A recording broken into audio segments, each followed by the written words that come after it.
Hello, everybody. Just very briefly, a couple of things that I'd like to say from a housekeeping perspective. This will be filmed. It will be on CNBC. So just to make you aware of the fact that this will be a live event, effectively, for CNBC.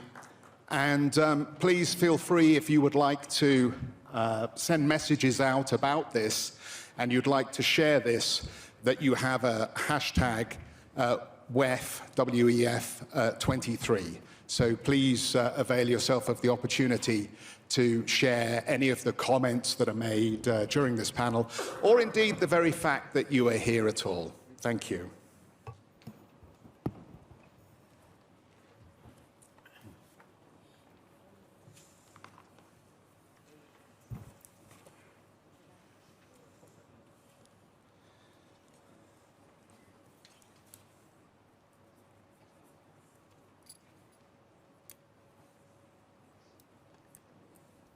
So a very warm welcome, everybody, to this World Economic Forum Global Outlook on the Economy. My name is Jeff Cutmore. I do a program on CNBC, and I'm very grateful that the World Economic Forum has allowed me to moderate this very important panel that closes this key event this year. Now, just briefly, let me mention, CNBC has interviewed through this last week over 90 CEOs and policymakers. We've been on various panels. I've been involved in a lot of those interviews myself. And probably the phrase that best describes the experience, I would say, of what I've taken away from this week is that investors and CEOs are increasingly bullish, but they are not optimistic. Now that sounds like a bit of a contradiction in terms, doesn't it? But here to discuss whether they should be and how they should feel about the outlook from here, Kristalina Georgieva, the Managing Director of the IMF. Kristalina, thank you very much, who this week warned the world that the economies of the world are increasingly heading towards fragmentation, and action needs to be taken to stop that from happening. Bruno Le Maire, the French finance minister, thank you so much for being with us. This week, Bruno Le Maire said that tax credits and subsidies could help Europe counter competition from China and the United States, particularly around green technology. Joint debt, I believe he thinks, could be the answer to help meet the challenge of the Inflation Reduction Act in the United States. But we'll find out a little bit more about that as we go through the panel discussion. Christine Lagarde, stay the course. That has been the message from the ECB this week, and we're very pleased to have Christine with us to tell us a bit more about that and potentially what other challenges are out there for monetary policy in the Eurozone. Haruhiko Kuroda. This morning, the Japanese inflation rate saw 4%. 4%. That is the highest since 1981. It's been quite a week for the Bank of Japan governor, who has been in the midst of a battle with the bond markets over how he's managing yield curve control and monetary policy. And just to let you know, although I'm sure you are very aware, this will be probably his last Outlook panel as the Bank of Japan governor. He leaves that position on April the 8th. Larry Summers. Larry Summers, now in education, of course, but former Treasury Secretary. Larry Summers, I think, is starting to feel that there is a possibility that we might get something that looks a little bit like a soft landing in the United States. He also, I think, has a view on China. It would be a staggering error, I think, Larry, you've said, for the US to try and suppress Chinese growth. So I hope that gives you a little insight on how our key panelists feel about some core issues. Very briefly, as we gather for this first winter Davos in 3 years, There's still a great deal of uncertainty about the economic outlook, as we know. Growth has lost momentum. Inflation is resistantly and persistently high. The cost of living crisis is generating poverty and labor strife. Central banks are tightening financial conditions. Energy prices remain high. Global debt is high and in some places is still rising. And I haven't even talked about Ukraine and the horrible crisis in Ukraine, the humanitarian crisis taking place there, or really the state of the energy transition, which we might also need to get onto here. And so, Kristalina, should our audience be pessimistic or optimistic about the year ahead? Well, stay put. My message is, it is less bad than we feared a couple of months ago. But less bad doesn't quite yet mean good. Let me start from what has improved and why we have to be cautious. What has improved is inflation seems to have started leading in the right direction, in other words, down. Headline inflation in particular. What has improved is the prospect for China to boost growth. Let's remember last year, 22, China registered for the first time in 40 years lower growth rate than the global average. Never happened in 4 decades. Now, with the reopening of China, we expect growth this year to again exceed global average. We project 2.7% for the world. This may be corrected somewhat in a couple of days. For China, we project 4.4%. And what has changed in the positive is that we have seen demonstrably strength of labor markets translating into consumers spending and keeping the economy up. Why we should be cautious? Well, first, 2.7, if this is the growth we achieve, by far is not fabulous. This is the 3rd lowest growth rate in the last decades after the global financial crisis and COVID. It's not great. Second, we don't know quite yet how inflation would march downwards. What if the good news of China growing faster translates into oil and gas prices jumping up, putting pressure on inflation? And 3, the horrible war in Ukraine is a risk for primarily the people of Ukraine, but it is also a tremendous risk for confidence, especially in Europe. So, conclusion, be careful not to get on the other side of the spectrum from being too pessimistic to being too optimistic. Stay in the middle of realism that seems to serve the world well. And if I may finish on the issue of fragmentation, we would, if we look at medium-term growth prospects, how we handle security of supply chains would matter tremendously on our future prospects of growth. If we diversify rationally, the cost of this adjustment would be low. We put it down to 0.2% of GDP. If we are like an elephant in a china shop and we trash the trade that has been an engine for growth for so many decades, the cost can go up to 7% loss of GDP, $7 trillion.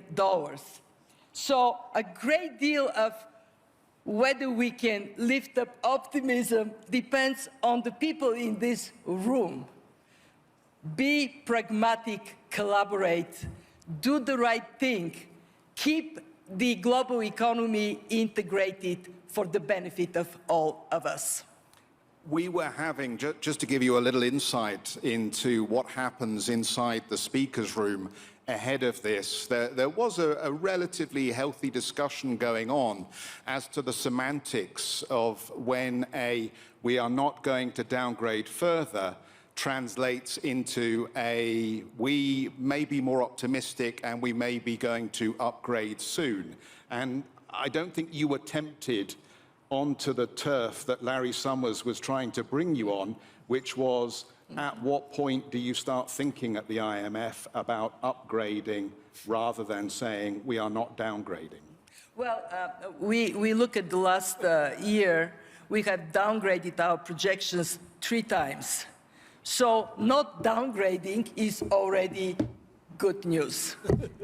Whether we would upgrade, and if we do so, how much we will see in 10 days. But I can tell you, it is not going to be a dramatic improvement vis-a-vis what I'm projecting right now, the 2.7%.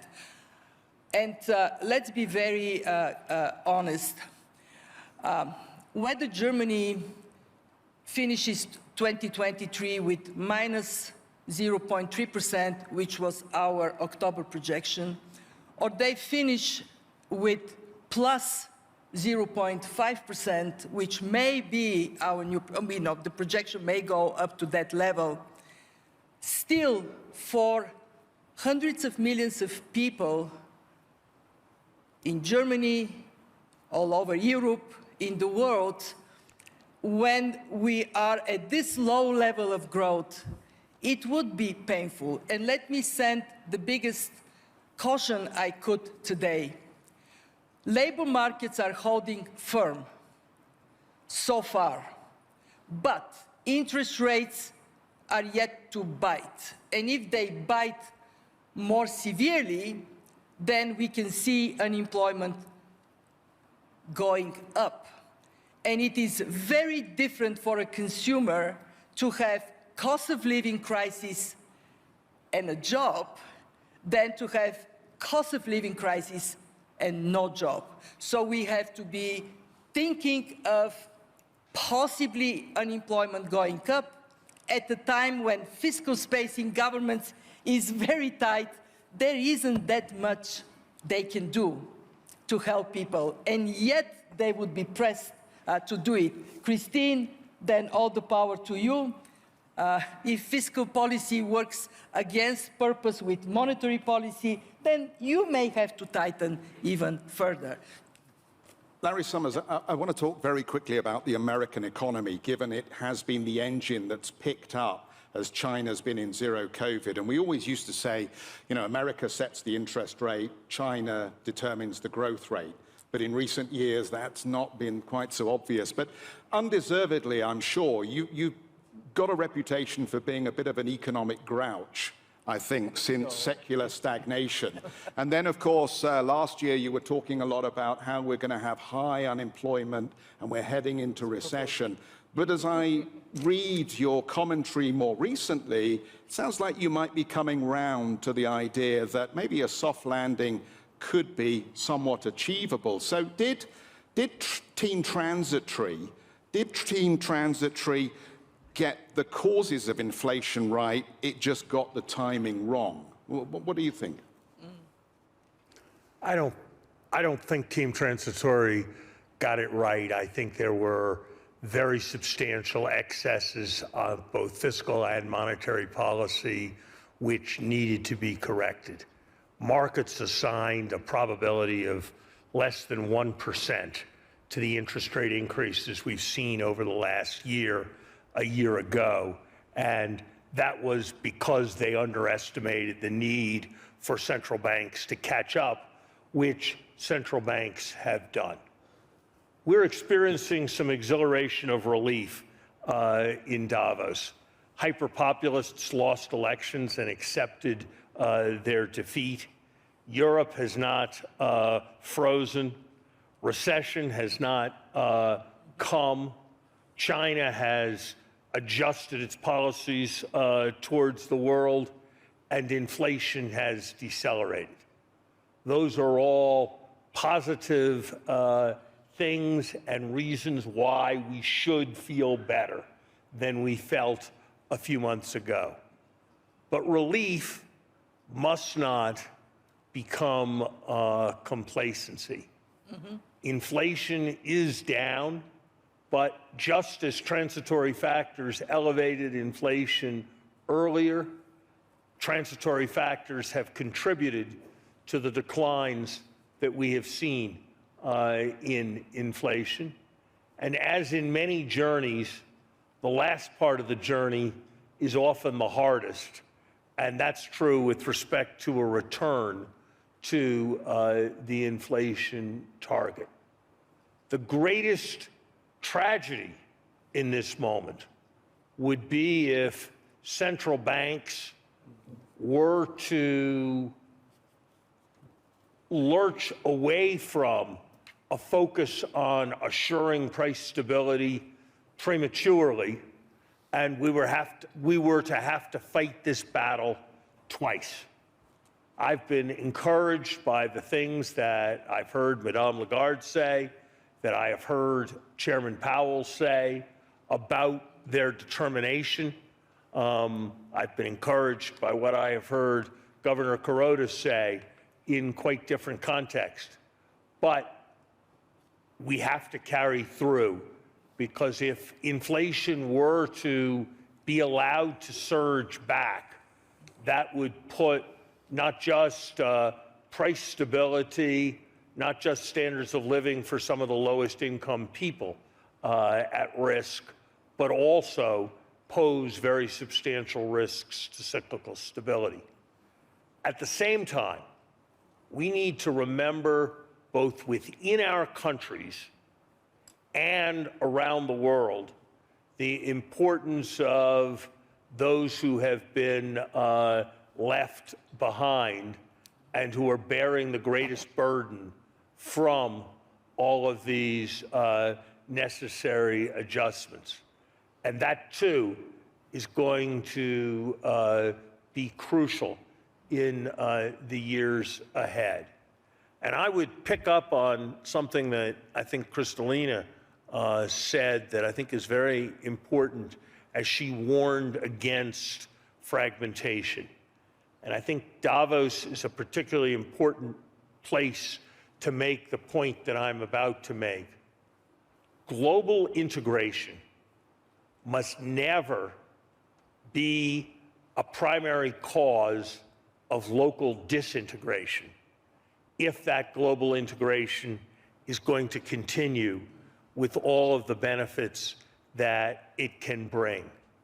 That implicates every policy issue, from the treatment of the debts of many countries facing substantial debt overhangs, to the challenges in the smaller cities and rural areas of all our industrial countries, if people are to feel part of a successful community.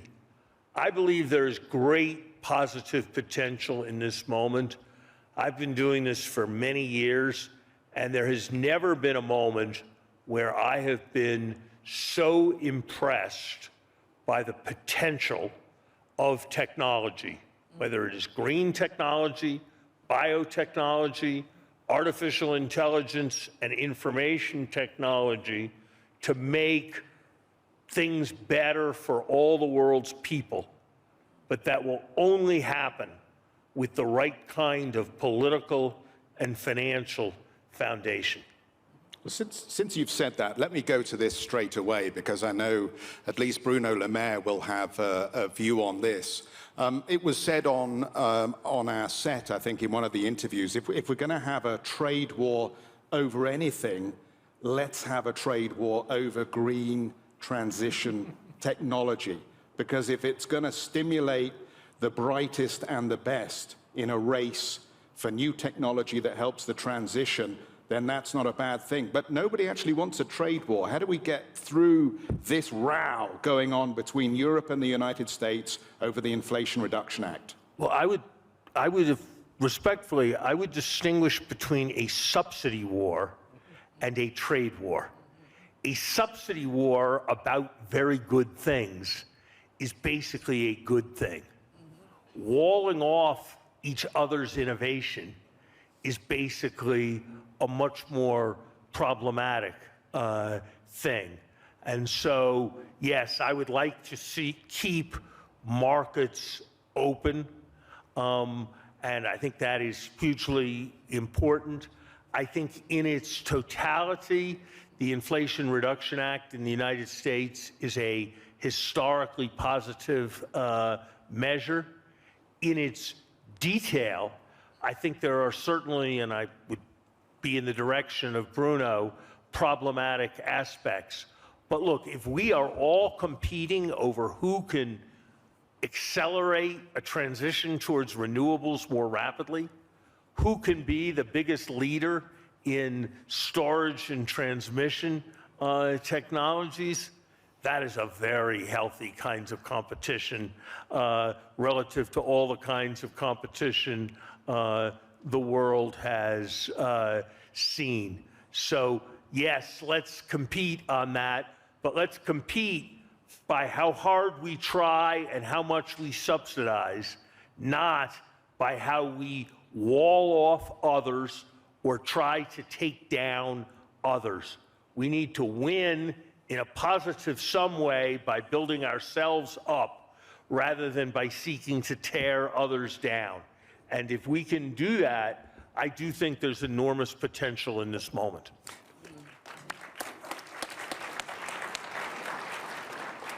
We'll cycle back to this in just a moment, Minister, if you don't mind, because I think perhaps the one huge macro story of last year that we need to also talk about here is the reopening of China. So I'd like to bring that into the discussion, and we'll come back to the issue of IRA in just a moment. And Christine Lagarde, if I might bring you in on this, because, look, I know you are determined to tackle inflation in Europe. This week, you have again stressed your desire to do that. But can I ask you, how does the reopening of the Chinese economy at this stage complicate the ECB's analysis of the inflationary headwinds that may emerge? Are you modeling for this already? And if so, what are you coming up with in terms of conclusions about whether there may be a secondary impulse from China's reopening on the inflation front, and how that may extend how long you need to keep rates rising? Thank you so much, and good morning to all of you. I would like to first of all make a small observations. The situation around the world must be improving a little bit if you hear so many competent, talented economists say, not as bad as feared, or not so bad, maybe not yet good, but improvement. Added to which, our economies and key players are moving from defense mode, which they had been collectively sometimes in 21 and certainly in 22, to competition mode, as Larry indicated. So something must be getting better, and certainly better than what we feared initially. 22 was just a weird year when you look at it. Inelasticity of supply, no real big engine for growth. If you look at the GDP numbers, it's totally, counterintuitive. Growth in the United States, 1.9%. Growth in China, 3.3%. Growth in Europe, 3.4%. Those are not usual numbers. This is not the normal ranking that you have. So we are now heading to a year where hopefully the corporates, the consumers, the state, policymakers will continue to have that resilient, determined approach in order to engineer the transitions that must take place, whether it's digital, whether it is green, whether it is inclusive, in order to make sure that the most fragile countries in the world benefit from those innovations, as Larry referred to, but we have to also stay that course of resilience that we observed in 22. So stay the course is my mantra for monetary policy purposes, no question about that. But I think other players must also do the same thing. And they must do it in probably a more subtle way than they had in 22. The fiscal support that was expanded in 22, for instance, must be better directed, better targeted, must be made such that it is not going to push the monetary policy actors to having to do a bit more, as Kristalina earlier on alluded to. So, in all that, China is waking up again. After, assessed to be 3.3% growth, it is now forecasting 5.5% growth, and we should welcome the auspices of those commitments. And it is a case that the COVID policy or the change of this COVID policy will kill a lot of people, but will also revive the economy, and that's clearly a determined choice that was made by the Chinese authorities.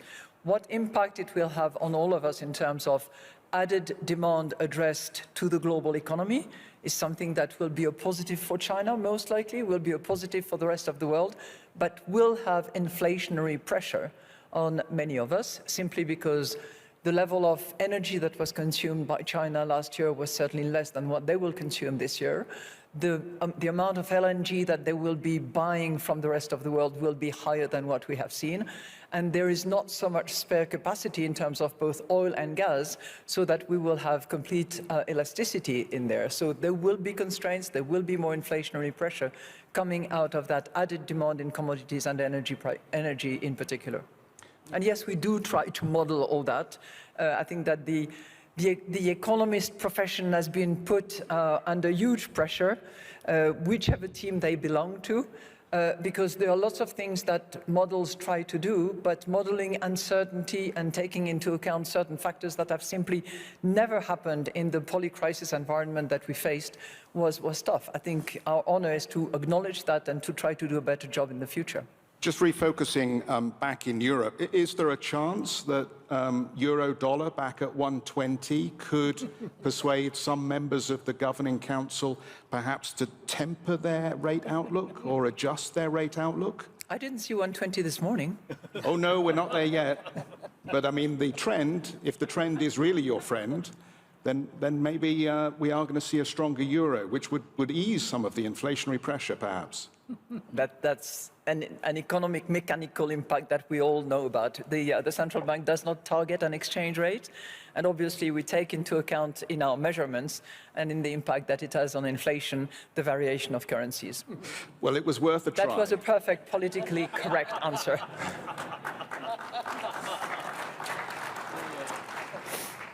Kuroda-san, let me be very blunt here, as the bond market has been very blunt with you, I think, since December. Was it a mistake to widen the trading band in your yield curve control program? And what have you learned from the market reaction? I don't think the decision taken by the board last month was not wrong, perfectly right. And we will continue the current extremely accommodative expansionary monetary policy in order to achieve 2% inflation target in a sustainable and stable manner. But let me point out a few things. First, the Japanese economy is recovering from the pandemic, and probably in fiscal 2022, the Japanese economy has grown by about 2%. And for fiscal 2023, again, the economy is likely to grow close to 2%. Since Japan's potential growth rate is about 1% or less than 1%, 2 consecutive years of 2% or close to 2% growth, well above potential growth rate, mean that the GDP gap is closing, and the labor market has becoming tight, and we expect wages to accelerate to grow, and that would eventually make 2% inflation target met with a sustainable and stable manner. But second point, as you said, the inflation rate in last December reached 4%, highest in the last 40 years, but largely caused by import price hike. And we expect probably from February this year, inflation rates start to decline, and fiscal year 2023 as a whole, inflation rate would be less than 2%. So we decided to maintain the current extremely accommodative monetary policy for the time being. Our hope is that wages start to rise, and that could make 2% inflation target to be met in a stable and sustainable manner. But we have to wait for some time.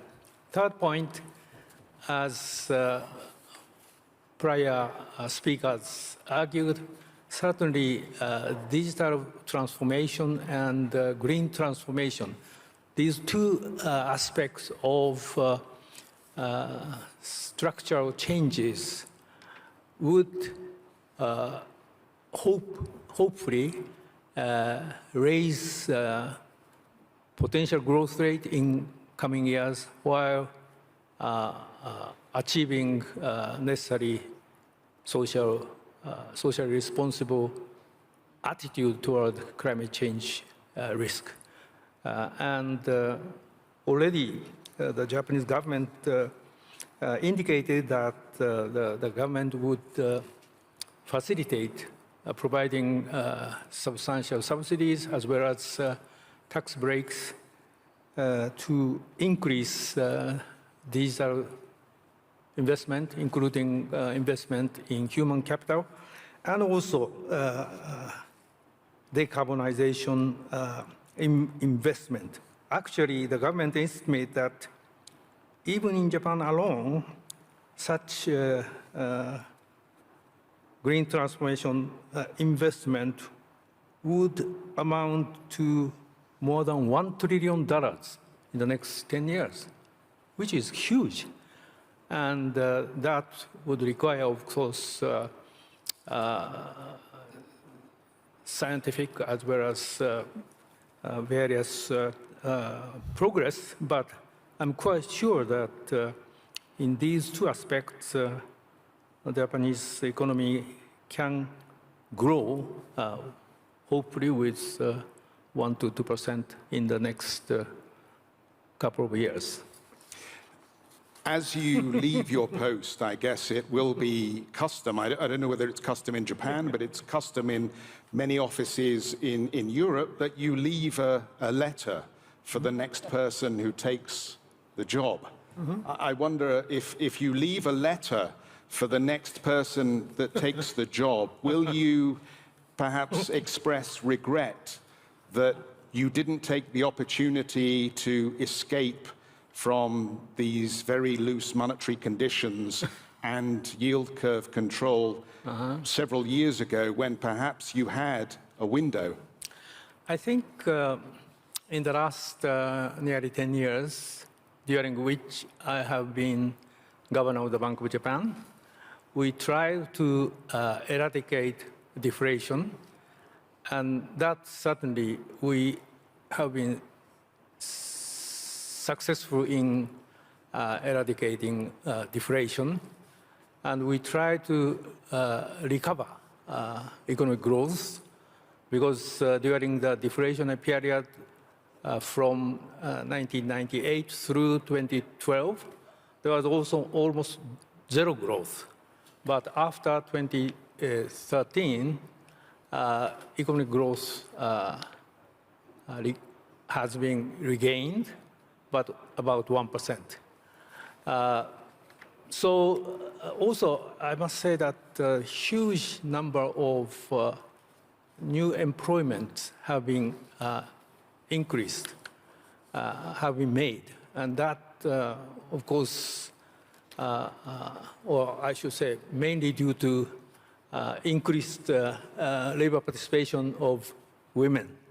And that was quite successful. So all in all, I think the government policy coupled with Bank of Japan's extremely accommodative monetary policy has been successful in changing the Japanese economic structure and growth prospect.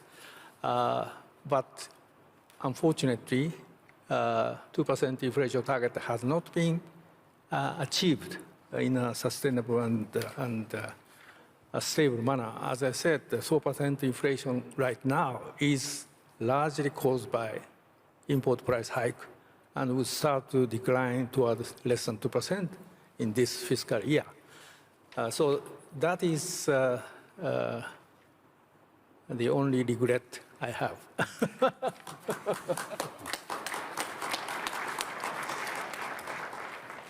Bruno Le Maire, Ukraine, for very clear reasons, has united Europe like no other issue could or has, I think, in recent years. But on budget rules, on state aid rules, on the right response to the Inflation Reduction Act, not so much. I think we see differences at the moment. Does Europe actually need another EU fund to match the $370 billion that President Biden is going to inject through the Inflation Reduction Act? And if you believe that is one of the tools to respond, how do you get that approved at a European level? I think that, first of all, we should be aware of what has happened over the last 3 years. The last time we met in this wonderful conference room, thanks to our friend Klaus, it was in 2020. And over the last 3 years, we have experienced the COVID, the lockdown, the recession in every developing or developed countries, the rise of inflation, and the war in Ukraine. And yet we are still here. We are back discussing over the future of the world and over the best solutions for the world. That's the first good news. The second good news is that Europe, over the last 3 years, has become a super political power, like China and like the United States. That's good news for all of us, to have a continent like Europe being able to defend its values, to defend its interest. Putin thought we would be divided and we would be weak.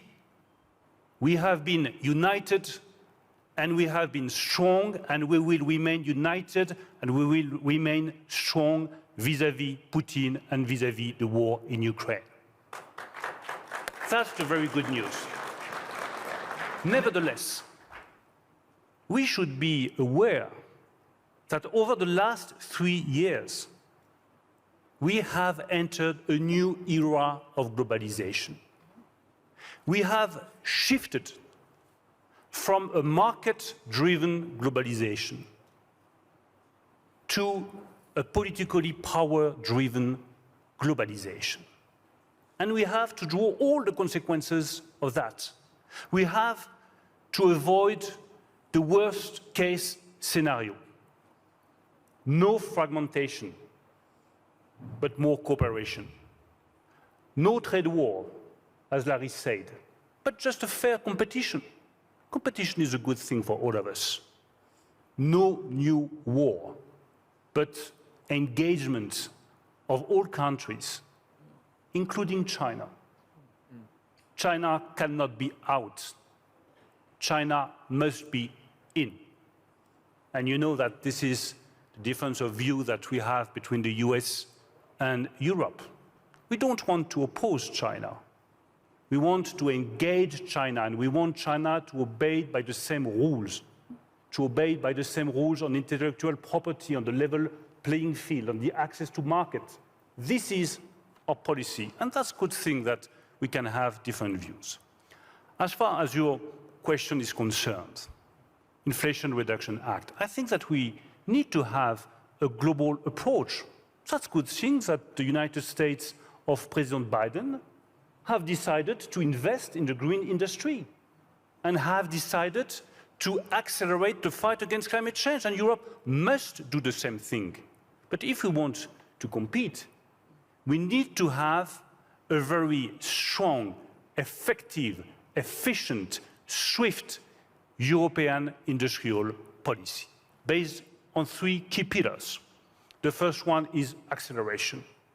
Private companies, industrial companies cannot wait 2 or 3 years before getting their subsidies that we promised to them. The project of common interest, the so-called IPCEI, are a very good thing. And I really think that this is a breakthrough in the European policy.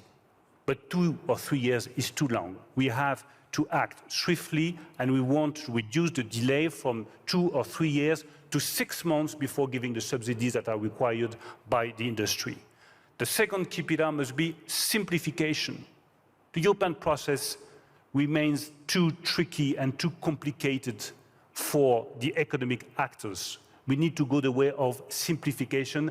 That has been underlined by President Ursula von der Leyen, and Ursula is right. We need to simplify the European process.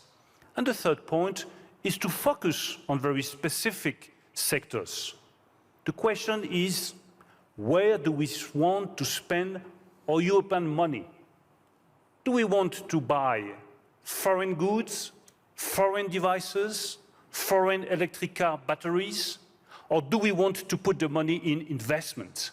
With President Macron, we are fully convinced that there is a need to invest more in hydrogen, in semiconductors, in solar panels, in nuclear energy, in renewable energies, with the view of being more independent and with the view of better fighting against climate change while mixing growth and the fight against climate change. The key for that is the decarbonization of the economy. Decarbonization of the economy is the biggest challenge that we have to face, which will help us to reconciliate growth and climate. I think everybody in the room was along for the ride until you started talking about foreign products. And then I think people went, oh, okay, this is a made in Europe, Europe first agenda. So I'm thinking now, do I need to stock up on my French cheeses and buy my American motorcycles? Because when you start talking that kind of language, it sounds a lot like America first. If you're talking Europe first... I will respond to you very bluntly. I mean, is this protection? Are we talking about protectionism? No protectionism. I'm not talking about protectionism. I'm talking about preserving and defending the economic interest. But let's be very clear. The key question is not China first, or United States first, or Europe first. The key question for all of us and for all the nations in the world is climate first. And if we want to have climate first, we need to invest more in the fight against climate change. We need to invest more in the green industry. We need to have our own chips being produced in Europe. And our strategic goal is very clear. We want to come from 9% of the semiconductors produced in Europe to 20%. And this is absolutely compatible with the determination of the US to have more semiconductors and more chips being produced in the US. And that's perfectly compatible with the ambition of China to get also access to semiconductors. There is a place for all of us in the fight against climate change and in the decarbonization of the economies. We have just about 13 minutes left here. Polycrisis is, I think, the word that the forum itself has conjured up to talk about the multiple challenges that we face. And we've talked at a high level here, but as I look at the rioting in France, the industrial action in the UK, the cost of living crisis around the emerging world, it is clear that there is a community out there who believes that there is a lack of urgency in the resolution of the personal crisis that they're facing, and they want leaders to step up, and they want leadership, and they also want to be informed about what the potential, at the moment, unforeseen risks could be in 2023, given nobody had Putin launching a war or the spike in energy price-related inflation priced in for 2022. So as we look at 2023, if I could ask each of you perhaps just to give us a little bit of a heads up as to what else we need to be worried about for the year ahead and what else we need to protect ourselves against this year. Kristalina. My biggest concern is that something that in principle is very good to accelerate the transition to the green economy by using public money to step up private investments. This is what the US is doing. This is what we just heard from Bruno. Europe is doing, may not serve well the emerging markets and the developing world. Why? Because if you take technologies to emerging markets, if technology transfer is part of your plan, yes, we will succeed. But if we are to strive to get the industrialized world clean and we don't think about the emerging markets, we are all cooked. We all studied, many of us studied business, and there is a famous story, two men in the forest chased by a bear. One of them runs, the second one pulls Snickers from his backpack. First one says, "Do you think that with Snickers you would run faster than the bear?" Second one says, "I don't want to run faster than the bear, I want to run faster than you." Our problem is that for the climate crisis, we all need Snickers. And I would challenge Europe to lead the way in using their power to accelerate the green transition in the developing world. Thank you. Snickers for everyone. Larry Summers.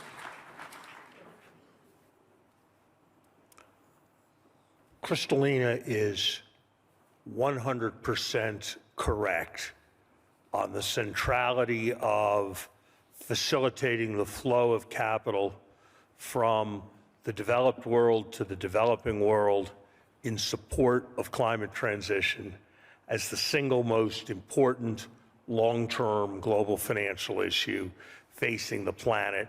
It demands much more imagination, much more boldness than, frankly, we have yet seen from the international institutions or from the governments who control them. In terms of near-term risks, I would highlight a resurgence of inflation because of a loss of credibility. I would highlight what nobody has talked about, the possibility that the virus evolves again. And I would note that the odds, in my view, are better than 50-50 that there will be a COVID scale problem within the next 15 years, and that the world is utterly unprepared for that eventuality. Okay. I would stress that there is a lot of debt in a lot of places, and that if it proves necessary for interest rates to rise more than is currently anticipated, there may well be a need for financial firefighting domestically and globally. And I would finally highlight that economics proposes and that politics disposes. And I would point to the geopolitical risks in Asia and in the Middle East as a potential destabilizing wild card.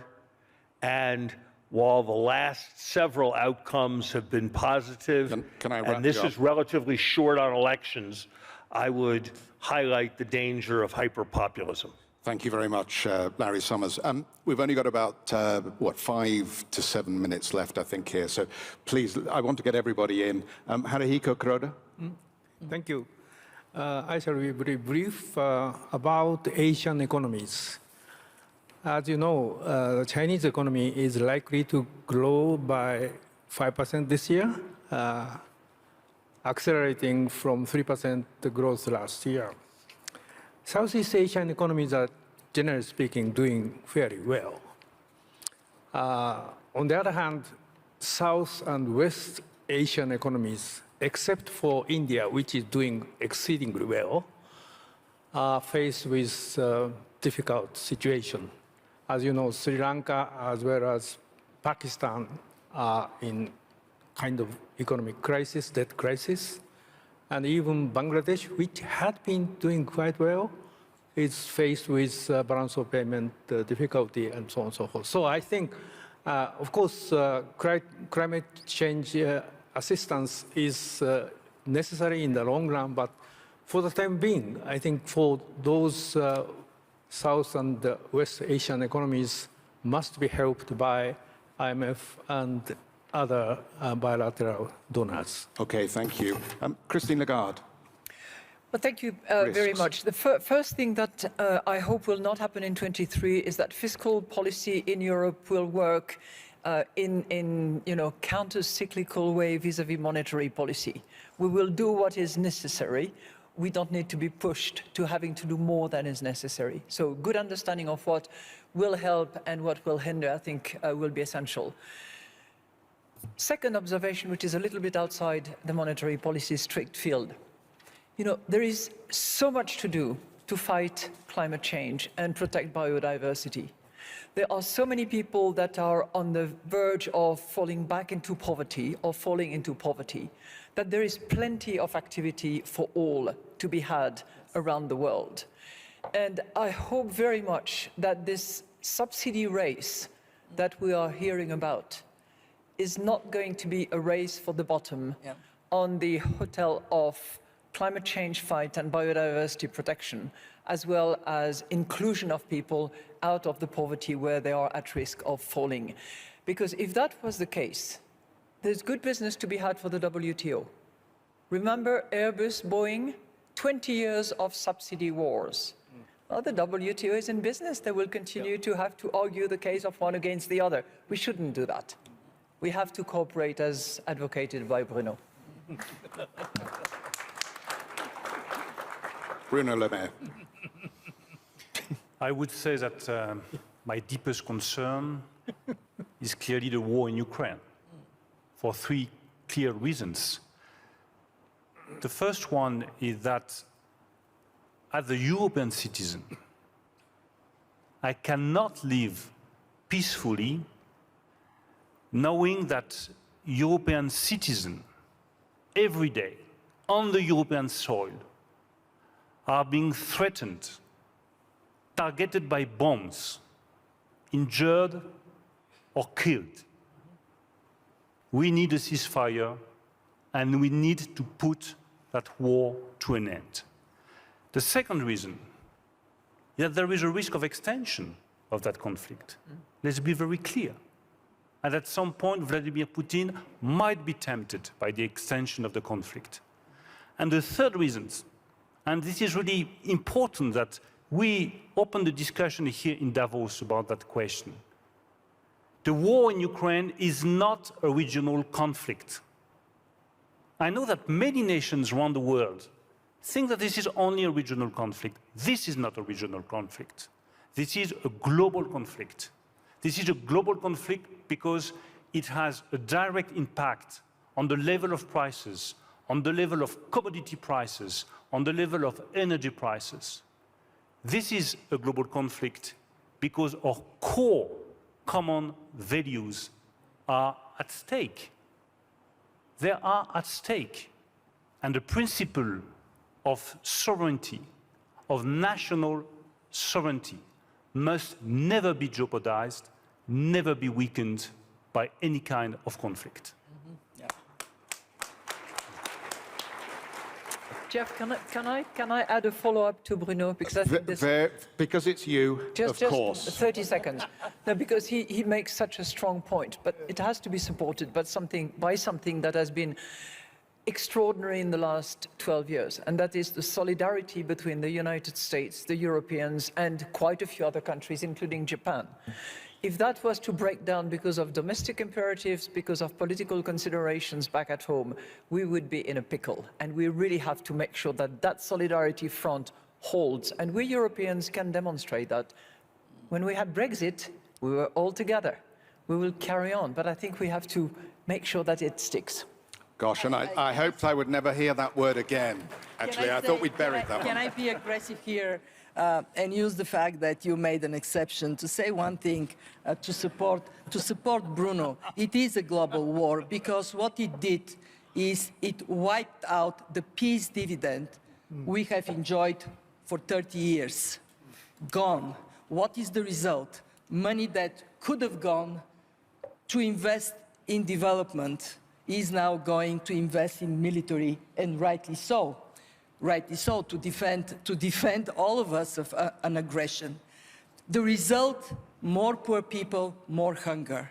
So yes, it is a global war. It is a war against prosperity around the world. And Kristalina, I think, as someone who understands the Iron Curtain and what happened behind the Iron Curtain, those words have even more power. Look, we're going to wrap up here. I would like you to thank our panelists in the traditional fashion, but I'd also like you to stay because the president of the World Economic Forum, Borge Brende, is going to join us on the stage and do the formal wrap-up. So don't go anywhere, but please thank our panelists.